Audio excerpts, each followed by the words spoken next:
I'm Trish with Mom Jeans and Crime Scenes, and I'm glad to have you guys here today. So I wanted to really fast just thank everyone for your support, for finding me on Facebook and Instagram, and I get messages a lot from people and suggestions on videos I should do and just encouragement, and I love it. I'm so thankful for the friendships I've made, and I just hope we get to keep it going because it's really fun for me. Anyway, so if you are not part of my little crime scene, you should be.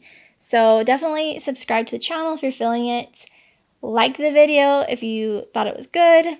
That really helps me out a lot when you like those videos. And then if you want to get notifications, you just hit that bell 2 times and I'll just let you know when I post videos. And anyways, so I am excited about this one. This one is one I've been working on for a little bit. It is about Riley, Powell, and Breezy Otteson from Eureka, Utah. And this happened in 2017, early 2018. So late 2017, 2018. And it was like a story that, I don't know if it hit national, but it for sure, like if you're in Utah, you were following this story, it was crazy. So anyways, I'm excited to share it, and I'm excited that you're here with me. Along the Tintic Mountains in Joab County is a sleepy little town called Eureka. Once a booming mining town, Eureka is now a quiet ghost town that holds the saddest story. When I say a ghost town, I do mean it. It is merely a shell of what it once was. It is home to less than 700 people. When I say 700 people, I think I'm being a little generous. I think it's like less than 600 people. It's really, really small. Everybody knows everybody. If you're new in town, you're noticed. So it's itty bitty. People go there to explore. They have hundreds of old mines there. So that, like, people just go to explore and to see the old buildings and the old mines. It is a ghost town. This also happened to be the home of 17-year-old Braylon Otteson, who went by the name Breezy, and her boyfriend, 18-year-old Riley Powell. Breezy didn't have the easiest life. Her mom had died in a car accident 6 years earlier, and she, along with her sisters, moved in with their grandfather. She really struggled with feeling love and accepting affection, but she found Riley. And there was something about Riley that helped Breezy to overcome those feelings. Eventually, Breezy moved in with Riley and his grandfather after living with her father for a short time. Her smile was so freaking infectious, you guys. She was absolutely adorable and absolutely worthy of the love she felt she did not deserve and struggled to accept. She was strong-willed. She was smart. Her friends absolutely adored her, and she was a blessing to the lives of everyone that knew her. She had a good future. Riley, he also had a rougher go with life. His mother chose drugs and alcohol as her path, and he and his siblings went to go live with his grandparents, and they were eventually adopted by their grandparents. So eventually Riley's grandma and grandpa got a divorce, but the grandfather, his name is Bill Powell, he was an extremely important part of Riley's life. In fact, Riley lived with his grandpa while his sisters went and lived with grandma. Though Riley's grandpa did the best he could for Riley, Riley still had a lot of things he still needed to overcome. He brought a gun to school, maybe not the best decision, and he ended up getting in trouble for that. But in fact, he actually ended up going to live with a boys' home from it. He said that he did not intend to hurt anybody, but that he was going to go rabbit hunting later, and it just was a bad situation. Good intentions, but bad situation. So I don't know a whole lot about that story of what really went down, but yeah, so it sounds like he just maybe was planning on hunting with it. But Riley did figure things out from there, and he switched schools, he graduated, and then he started working as a plumber. And he spent a lot of time with his new little girlfriend, Breezy. So even though Riley and Breezy didn't have it all easy, which they really didn't, together they were determined to get through anything. They loved each other, and I believe that their connection was a little bit stronger because they both had endured rough upbringings, and so they kind of had that same little kindred spirit, you know? Sometimes you just have to find people who have that same background as you to really get you. So it was a cold day in December 2017. Breezy and Riley had just celebrated Christmas together, and they had visited Breezy's family in Tooele, about an hour away from Eureka. Okay, so I'm not from that area, so if I'm a little bit off with that, you can totally tell me. But I don't spend like a whole lot of time in the Tooele, Eureka area. But from what I understand, it's about an hour away. At dinner, they told their family that they thought that Breezy might be pregnant, and they were really excited with this idea. They said goodbye to Breezy's family, and Breezy flashed her beautiful, infectious smile at her aunt before she walked out to the car. Breezy and Riley looked happy together. Her aunt could tell that she loved Riley, and she honestly believes that Riley loved her too. Like, she just felt like it was the real deal. Their hearts were the same, and she knew that this love was the real thing. She watched as her niece and Riley drive down the street and out of sight. Riley's grandpa had been waiting for Riley and Breezy to return home. The drive was only about an hour away, and it was not one that they were totally unfamiliar with either. The hour drive turned to hours, and no one had seen the young couple return home. Soon their family started feeling urgency as the hours turned to days. They knew something was incredibly wrong. They reached out to local police departments, and they started searching, organizing searches to find where these kids could be. Now, Breezy's aunt, she didn't have the closest relationship with Breezy, but she was determined she's going to help find her niece. She pulled together the family, friends helped search, and when she reached out to Riley's biological mother, Misty Carlson, about coming to help search, Misty really showed absolutely no interest in looking for her missing son. She was just kind of like, well, I wish that there was more I could do to help, but that was really the end of it. And that was really strange to the families and to the friends and people who were searching. In fact, that was a red flag. That was like a major red flag. Why, your kid is missing and you're not that concerned about it. It's definitely a troubling thing. Like, what the heck, Misty? I just need to know why you just couldn't go search for your son. I don't know. I guess we all deal with like grief, and we all deal with those things differently. So maybe that was just her way of dealing with it. But I will tell you who did show up for Riley and Breezy. Riley's grandpa and Breezy's aunt. They were the heroes in this story, you guys. They worked so incredibly hard to find these babies.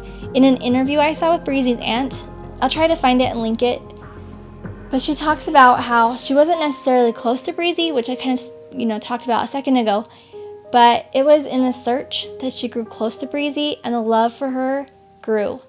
This search, while so many times they came up empty-handed, it brought her closer to Breezy, and I really believe that Breezy was with her. I really believe that Breezy felt her aunt's love, and not gonna cry, I'm probably gonna cry, but I know that Breezy, that was probably a moment for Breezy to understand that she was so worthy of love, and to see all these people who loved her. And I hope on the other side she really got to witness that, because people did love her, and it's just important. So anyways, I just wanted to kind of add that little detail in there, because I just strongly feel that that's true.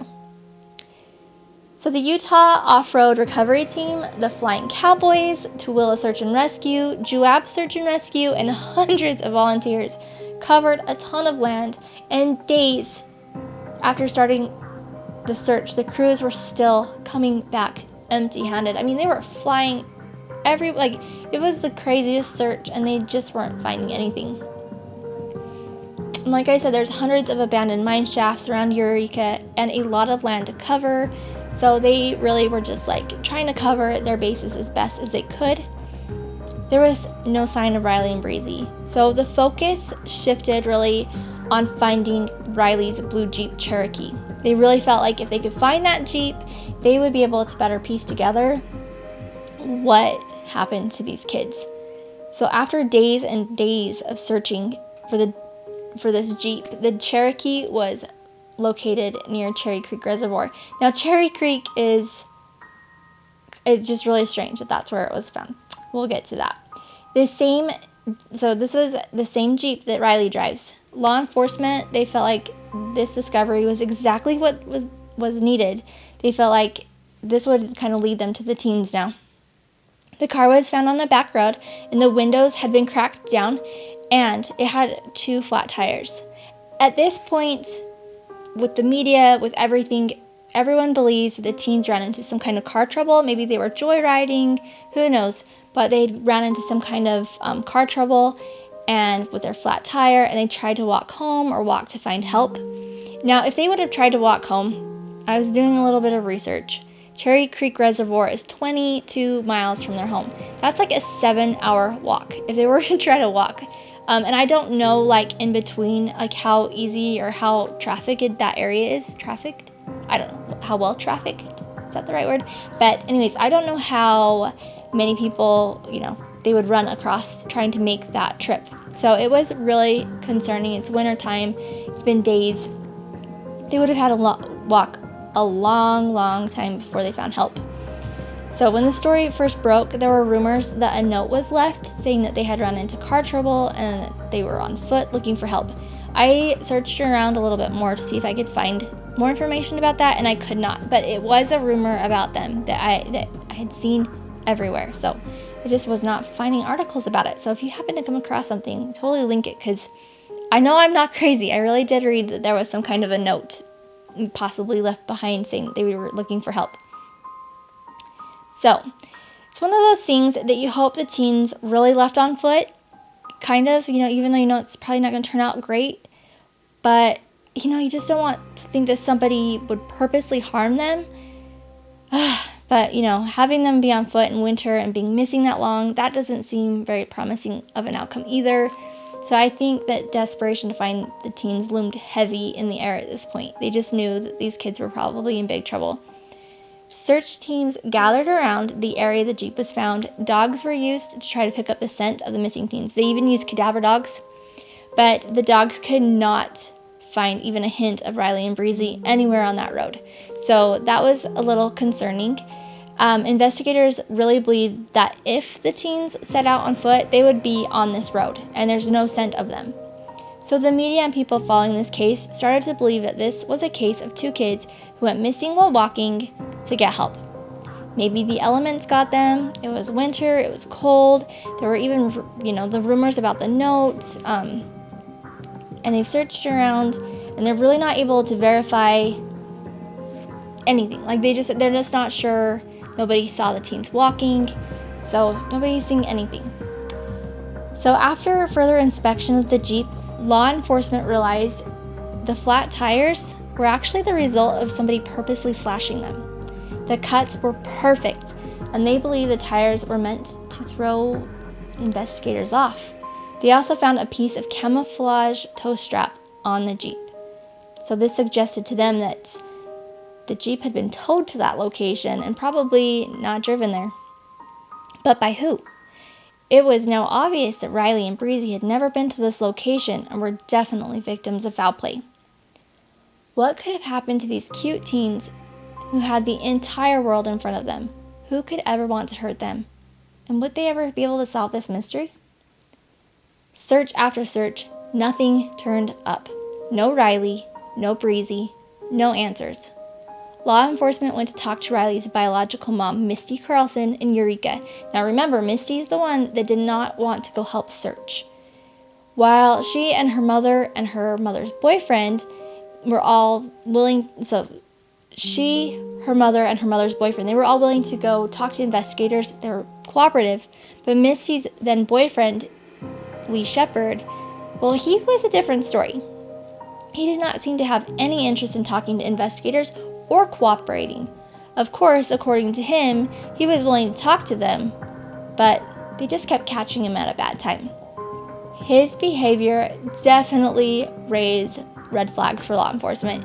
In fact, this raised the eyebrows for everybody. Like, all of us thought for sure that Lee Shepard, he murdered these kids. It was like case closed on this. We know that Lee murdered these kids. It's just too weird. But even with Misty's cooperation, they were still no closer to figure out what happened to her son and his darling girlfriend. Like, they just didn't know, but they were starting to have a feeling that maybe Misty and Lee knew way more than they were saying. So this is until a neighbor called in with a tip. They're just like not sure what's going on, but they get this tip. Neighbor calls in. Now remember, this is a small town and everyone knows everyone. Well, this vigilant little neighbor happened to see someone in a truck towing a blue Jeep Cherokee. One just like Riley's. And who did this truck belong to? Well, Misty Carlson's boyfriend. That's right, Lee Shepard. Obviously, this was a break that they needed. Law enforcement kept the investigation tight-lipped, but a search warrant was served at Lee's home. They also served a warrant for phone records between Riley, Misty, and Lee. They wanted all the social media between them, the messages on social media. They were covering all of their bases. It looked like law enforcement were close to making an arrest. They searched his truck with cadaver dogs, and those dogs seemed pretty interested in his truck. In fact, the dogs even hit on it, and that was really exciting, but they were unable to pinpoint exactly where the scent was coming from. So Lee's truck was impounded by police, and during this time, while they searched, Misty and Lee were making trips to Wendover, Nevada.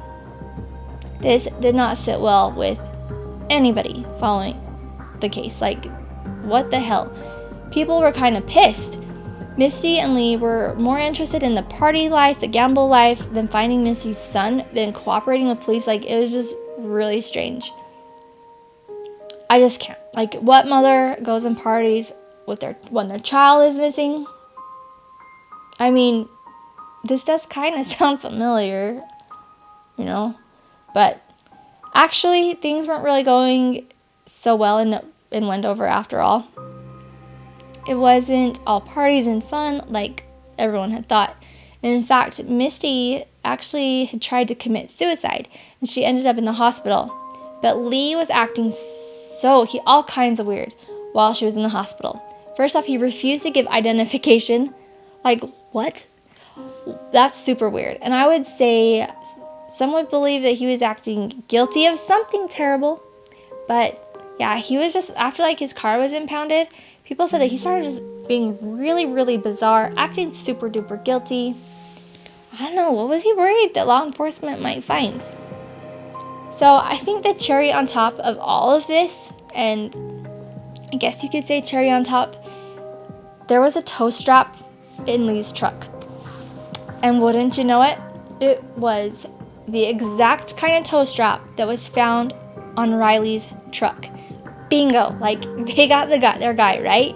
So now it's up to law enforcement to really piece together these little pieces of the puzzle, because we all know that Lee had to have murdered these kids or did something. He had something to do with this. But the pieces, they just weren't coming together like they had hoped. Something was missing. Now, things were about to take a really crazy turn for law enforcement. Riley and Breezy had been missing for nearly 3 months. While doing a routine traffic stop, law enforcement had pulled over a woman named Morgan Henderson. Now, they were familiar at this point with Morgan and her weird little relationship with Riley. Now, let me explain what I mean by weird. Okay, Morgan is in her 30s, but she had recently had a relationship with Riley, who was at the time 17, okay? So he's this teen kid, a teen, okay? And she is a 30-something-year-old woman. What in the hell is she doing with this teenage kid? I am in my 30s, and I am so motherly. If I see a teenage boy, my instinct is to be motherly and not date the dude. So I don't know. Yeah, it's really strange. But she said that even though they had broken up, she was still friends with him, and she was becoming friends with Breezy as well. So they were aware that she had seen the teens the night that they had disappeared at this point. She had even suggested at one point during the investigation that she believed that Riley was mixed up with the wrong people and had gotten into drugs. Now let me kind of backpedal a little bit because I want to explain what I mean by that they knew that she had seen those teens. Okay, so in their investigation through this, they came across text messages between Riley and Morgan. She was actually the very last person that Riley had texted. And they had planned to meet up to smoke marijuana together. So police did go follow up with her to find out about this, and she did admit that she'd seen the teens that night, that they did smoke pot, they were not over very long, that, she felt like maybe Riley and Breezy were, I don't know, into drugs and had gotten, into a bad deal with somebody. So that was kind of like the suggestion she had made to law enforcement. I mean, she said that they left and she never saw or heard from them ever again. But, so because of this, even though they were really looking at Lee Shepherd, also Morgan Henderson, she was the last person to see them, so that's definitely a problem. So she was a person of interest. In fact, they had multiple people of interest. They really were just trying to make sure that they covered every base. They were not going to let one stone go unturned on this. So they pull her over, and she was really upset when they pulled her over. First off, she was, from what I understand, like using mushrooms and just kind of going crazy. She said that she was on her way to go commit suicide, and the reason why was something that no one was prepared for. She said she finally felt safe enough that she could talk to police because they were bigger than her boyfriend, she said. So she just felt like she could be safe. And she was ready to tell law enforcement the truth. So what is the truth, you want to know? Okay, well, I'm glad you asked. So Morgan tells officers that she knows where the teens are. And she tells them they're no longer alive. The teens are in a mine shaft, and that her boyfriend, Jared Baum, killed them. She said that Jared was extremely dangerous and had threatened to kill her and her son if she told anyone the truth. Jared, she said, was extremely jealous and had forbidden Morgan from having any friends that were male. In fact, he felt extremely threatened by the idea of Morgan being friends with Riley. Like, that was absolutely, like, he forbid it, and he told her, like, you make sure that that kid never comes to our house. So she said that the night the teens went missing, they had been over to her house while Jared was gone. She said they smoked pot, that was all true, and that Breezy and Riley had told her that Breezy was pregnant, or that they thought that Breezy was pregnant. After the teens left, Morgan said she went up and got ready for bed.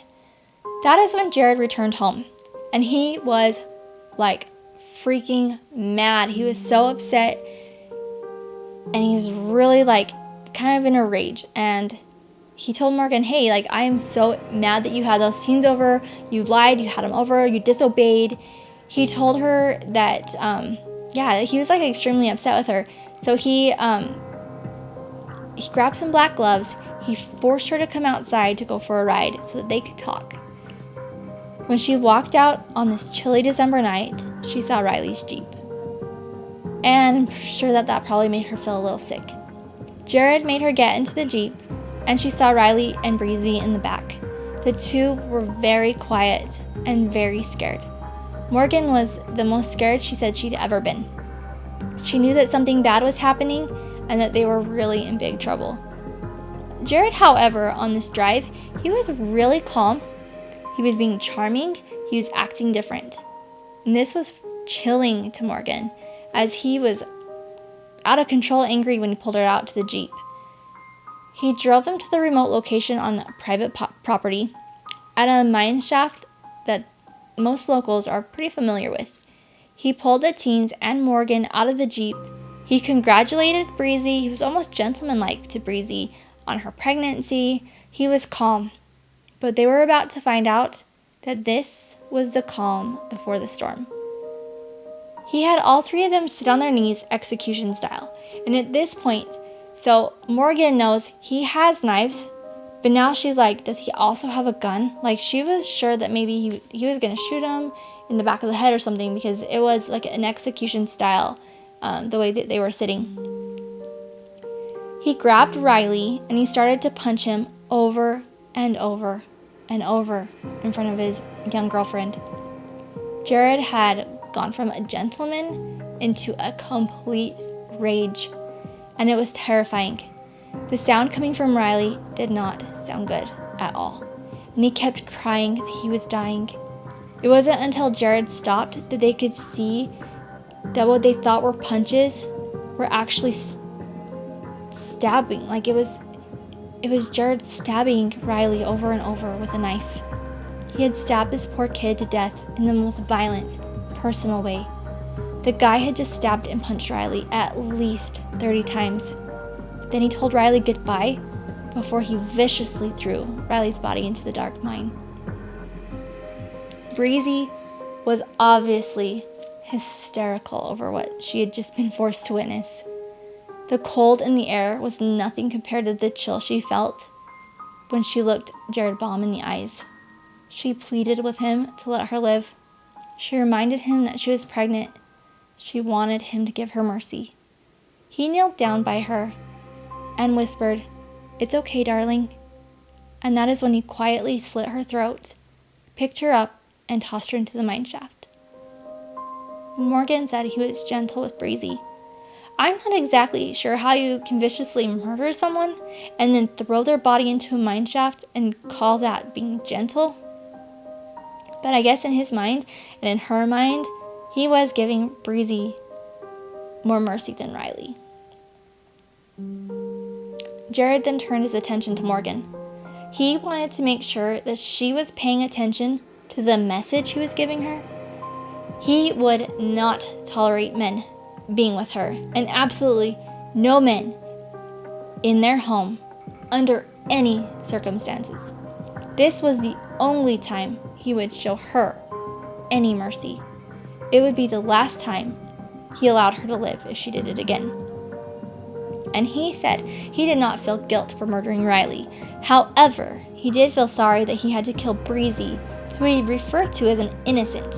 And he alluded that he had murdered people before, but this was the first time that he had to murder an innocent person. This part really bothers me. He said he tried to be more gentle with her because she was innocent. I mean, more gentle. Like, I already kind of just talked about that, but you guys, he didn't stab her 30 times like he did with Riley. So slitting her throat, I guess, was more gentle. But in no way did he show her mercy. He made her witness the horrible death of her love. And then he tried to console her as he killed her. Morgan said that she was the one who left the Jeep there. And that she had only participated in hiding the Jeep because she was fearful of Jared and what he would do to her if he didn't. Their bodies would lay 100 feet in that mine shaft for months. For months. Law enforcement could not believe what they were just told. They sent out a team to find them.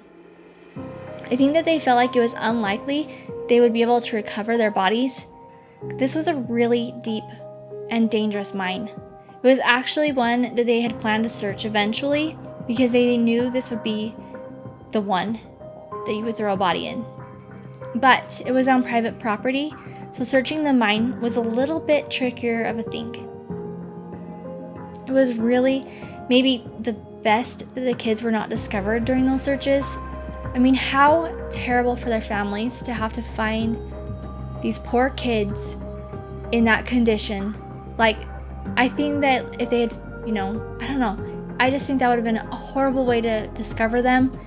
And I think that maybe it could have changed the outcome as far as Morgan spilling the tea on what happened if they would have found those bodies first. So I think that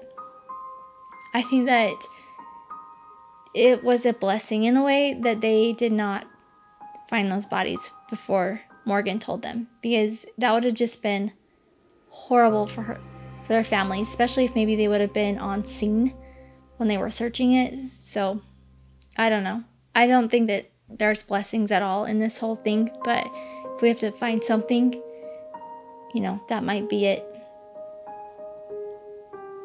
But for whatever reason, they did not search that mine. They felt like it was definitely an important one to search, but they chose not to. And I just think that there's a reason for it. Also, those kids, they landed on a ledge 100 feet down. Wow. Like that, I mean, this mine was like, from what I understand, thousands of feet. Really, really a rough mine. And the kids just happened to hit a ledge. Like, it's amazing. I think that's, I'm just glad that they were able to recover their little bodies. They were also able to arrest Jared Baum.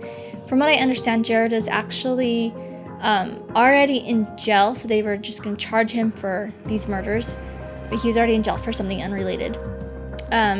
They knew for sure they had their guy. They even got a warrant at some point to look at the tattoos on his body. Jared's blazed. Like, he is covered in tattoos. And not that that's a bad thing. Tattoos really don't bother me that much. My husband's got a few himself. Like, they're just not a bad thing. However, the kinds of tattoos that you have or the reasons that you get your tattoos might be a different story. And that is for sure the case with Jared Baum. He actually refers to his tattoos as records of the deeds he has done. So according to Jared, he's a hitman, and the tattoos on his body represent people that he killed or people that he had hurt. He had headstones with initials on them. So investigators were really curious if any of those tattoos on him would represent Breezy and Riley. In fact, they believe there was a strong possibility that that might be true. They've been tight-lipped about that. They have not said anything what they found. You know, they've got pictures of his tattoos, but they have said absolutely nothing. So I imagine that will come out during trial. It's important to note too that if they don't find, you know, Breezy and Riley's names on his body, that is not a done deal. That does not mean he did not murder those kids, but it will definitely, if he did, that will definitely help the prosecution's case. I think the devastation that these families, you guys, have felt, it's unreal. My heart aches for these people. Riley's grandpa, he just impresses me so much with the love he has for Riley and Breezy. During court hearings, he stared Jared Baum down in the eyes. He stared him down. He wanted him to know he was not going to back down, that he is going to come after Jared for justice. That guy is freaking a badass, you guys. Like, that would be really tough to stare at the person who murdered your kid in the eye, and he did. And he has also helped with other searches. He says that he wants to turn this tragedy into an opportunity to help others, and I just admire that, because I truly believe we go through things that we go through so that we're equipped to help other people. Like, I strongly believe that our trials are to help us grow so that we can help others grow. And I just love his take on that, because, man, he's incredible. And her aunt, too, an amazing woman. I've seen so many interviews with her. I've seen her just actively search for Breezy, and I know that this is so important to her to have this trial be over with. So, of course, Jared pleaded not guilty to murdering the teens. There are actually, I don't know if they've released the video, but I do know that there is a tape of him talking to his sister, and he basically alludes to the fact that maybe Morgan is the one that killed them. So that's really interesting. I have not seen the actual videos, but I hear that that might be something that we're gonna be able to hear along the lines, maybe eventually. But if you guys know that those are released too, let me know, because I want to hear them. I'm really interested in hearing about that. So currently, Baum still has not been tried.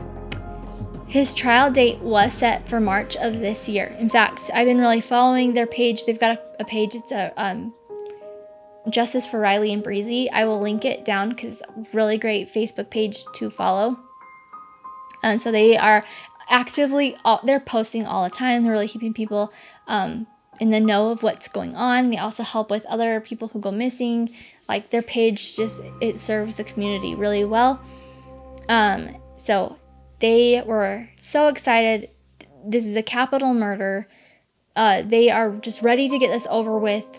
March is right here, and because of COVID, just like a couple weeks ago, maybe not even 2 weeks ago, they announced that they're going to push that trial back. There's not a trial date set as far as I last heard. So it will be, it will be a wait and see game on when they're going to be able to prosecute him. But it's also important that, with COVID, with all these things, how would that affect a trial? And this, like I said, it's a capital murder case. They're going for the death penalty. That's something that is available in Utah, and so it sounds like they really have to be careful. They really, really have to be careful, because they need to make sure that this guy does not walk free. He is so dangerous. So I have questions still about a lot of things on the case, like why the tow strap found on Riley's Jeep was the same one that was found in Lee Shepard's truck. I have not found out why that is the case. I mean, I guess there could be a few explanations for this. Maybe Morgan planted the tow strap. That would be really smart. She towed that Jeep there, and then she left a tow strap, in Lee Shepard's truck. She dated Riley. She would know Lee. She would know Misty. So, that might not be too far-fetched of an idea. Maybe she just planted that there. I don't know that that's true. But also, another thing too to think about is that this is a small town, like extremely small town. There's not a whole lot of places for them to go shopping or to, buy things like tow straps and things like that. So they probably really only have maybe 1 or 2 places that they can even do that. So maybe there's one store that sells only camouflage tow straps. So I don't know. So maybe they just got the tow straps from the same store. That seems highly likely to me. Also, why in the hell is Lee acting so weird? Like, I don't understand it. I mean, I don't believe he has anything to do with these murders. I really don't. But what the actual freak is going on with this man? It's really, really weird. I almost like this conspiracy theorist in me kind of almost wants to be like, did you murder somebody else and you're just scared of getting busted for that? I mean, I don't know. It's just really, really weird to me that he's acting so funky, and maybe that's just how he handles grief. Maybe he just was worried that he would be implicated. Who knows? But hopefully Lee is okay. Hopefully Lee's good, and that we really don't have to be worried about him. But I just thought that was super weird. Even when they had announced, Lee Shepard may have driven the truck that towed Riley's truck, I really was like, whoa, hands down, that guy killed him. So yeah, I remember feeling that way. So when when Jared Baum's story came up, I was thrown for a loop. So that's how just Lee's behavior was so strange throughout the whole thing. So I'm still kind of thrown on that. But anyways, but what we do know about this mystery of what happened in the sleepy little town, it's solved, and I do hope that Jared Baum will be convicted. Morgan was arrested and charged with obstruction of justice charges, which I feel is appropriate. She is really strange, and I urge you to watch her testimony, and if I can find some videos, I will also post them. I try to post all the links of everything that I use and I've watched and things like that, and if I've watched it in the past, I try to go find it again, and I'll link everything. But the words she uses, her demeanor, it's really, really strange. And she talks about Riley and wanting to be humanized, and in a way, I don't feel like there's any empathy that comes from Morgan when she's talking about this. There's no empathy, and I just feel like that's really weird. And then sometimes it just kind of throws me back to Crystal Kenny, if you're familiar with the Kelsey Barrett case. And Crystal Kenny, I feel like they made a deal with the devil. One of these days we will talk about that, because that was a case that I it's still like, oof, makes me mad. But I almost sometimes wonder, like, is Morgan Henderson kind of getting away with murder? I don't know. I hope not. I really hope that she was just scared for her life, and that's why she was so quiet about things. But yeah. Anyways, as I hear more about the trial, as I hear more about, any updates that they have going on with this, I will try to keep you guys updated, and I'll try to pin like comments on this video to keep you in the know. I've got my Instagram and my Facebook. Please find me on those. It's Mom Jeans and Crime Scenes. And yeah, I'm going to try to be more active in posting on my social media and to engage with you guys, because I really love the engagement. I love it. I love like connecting with you guys and getting to know you guys and your feedback. And yeah, I just love it. So I will try to really post on that when there's more updates on what's going on with this case, because there will be, because like I said, this is still ongoing. Yeah, so that's the story of Riley and Breezy. It's one that I have held in my heart for years now, and hopefully we'll get some answers and some, I guess, closure. I hate closure and I hate justice because I just think they're so subjective, but hopefully that there will be a conclusion here soon, as far as we're just gonna get him off the streets forever. No chance of him ever walking again, and nobody will ever be hurt by Jared Baum. So yeah, that's the story. Thank you for being here. Like I said, please stick around with me. I'm excited about the channel. I'm excited about where I'm going. I'm excited about having you guys here. And I hope you guys have a good night.